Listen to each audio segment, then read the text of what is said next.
Hi, everybody. Welcome to another episode of Every Coach Needs a Coach, the podcast for coaches of all sports and all age groups to learn from coaches and people they may otherwise never have the chance to meet. I'm your host, Coach Kelly, and today is another See One, Do One, Teach One. And I wanted to talk about this concept of time management that everybody talks about of like, oh, I have great time management skills or I don't have great time management skills. And it's been kind of a recurring theme for me for the past maybe 10 days or so. It's just come up in different ways. So I wanted to talk about it and explain what I've learned in my interactions with those people who were talking about this, right? So this concept of time management versus choice management, okay? A mentor and a business coach of mine in a call that we had last week talked about everybody's got 24 hours in a day. It's not like somebody's given 25 and somebody's given 20 and somebody else is given 12. Everybody has 24 hours in a day. So time, right? Time is kind of relative. It's what we choose to do with our time that makes us responsible with it or not, or makes it productive for us. Okay, so we talk about time management and how we spend our time with our families, with our friends, at work, doing different activities that we need to do for our business or administrative stuff, time that we spend on our phones, time that we spend on social media, time that we spend playing games, time that we spend reading books, time that we spend choosing to do certain activities. And that's the key word is choosing. Another business kind of mentor that I learned from in a conference about a year and a half ago is a guy named Myron Golden. He gave a long lecture, and the point of the lecture was no one does anything unless they choose to do it, right? The only reason somebody does something is because they choose to do it. And unless you're in like a life-threatening situation or someone or something is threatening your family or your friends, everything that you do is because you choose to do it, right? You open a business, you chose to do it. You go to work every day, you choose to do it. You show up to basketball practice, you chose to do it. You show up to track practice, you chose to do it. Right? Everything we do is only because we've chosen to do that thing, right? And we've chosen to spend our time doing that thing, right? Not managing our time, right? Of like, okay, well, at noon, I go to track practice.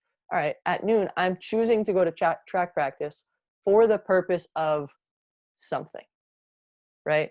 So time management versus choice management, we talk about choices, right? Scan through your day and don't judge yourself, right? But scan through your day and look at how you've chosen to spend your time, even so far today, right? Look at how you've chosen to spend your time. And if you can finish the sentence, not I had to go to work today.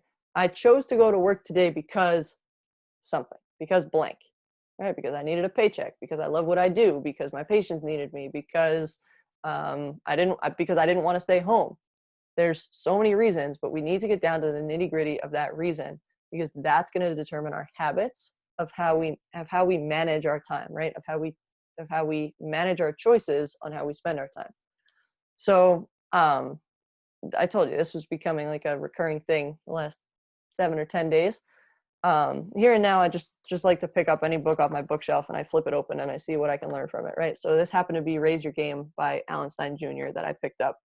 And in his chapter on discipline, he quotes, he tells a story about Jeff Bezos, right, the founder of Amazon. And he says, in 2010, Amazon founder and CEO Jeff Bezos gave the commencement speech at Princeton University's graduating class. He talked about how our lives can be summed up as a story of our choices.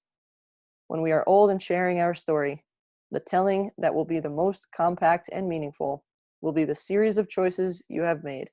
He said, in the end, we are our choices. And he's right. He's totally right. Like, we all have the same amount of time in a day. We just choose how to spend it. So that's what I want to leave you guys with, of this thought of no one does anything unless they choose to do it. And I think that's really powerful, especially if you are in a business or you have a business and someone's choosing to do business with you, right? Or you're trying to sell them on your services or your product or whatever. They're not buying from you because you pressured them to buy from you. They're buying from you because they've chosen to buy from you, right? They've chosen you as their provider. They've chosen you as the service that they want to go with. Once I got over that kind of mind block of like, well, I'm not forcing anybody to do anything. I'm not selling anything. If they want to work with me, they can choose to work with me. That was really powerful for me because it made me feel less pushy, right? Less salesy when I was trying to get somebody to work with me, and more like, you could choose to, or you could choose not to. And either way is totally okay, but you choose. And empowering people to make that choice is really powerful for them.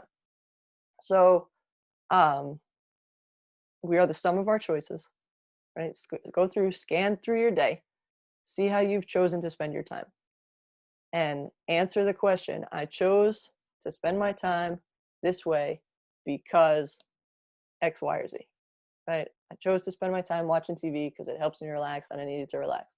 I chose to spend my time watching TV because I didn't have anything else to do and I felt like being lazy.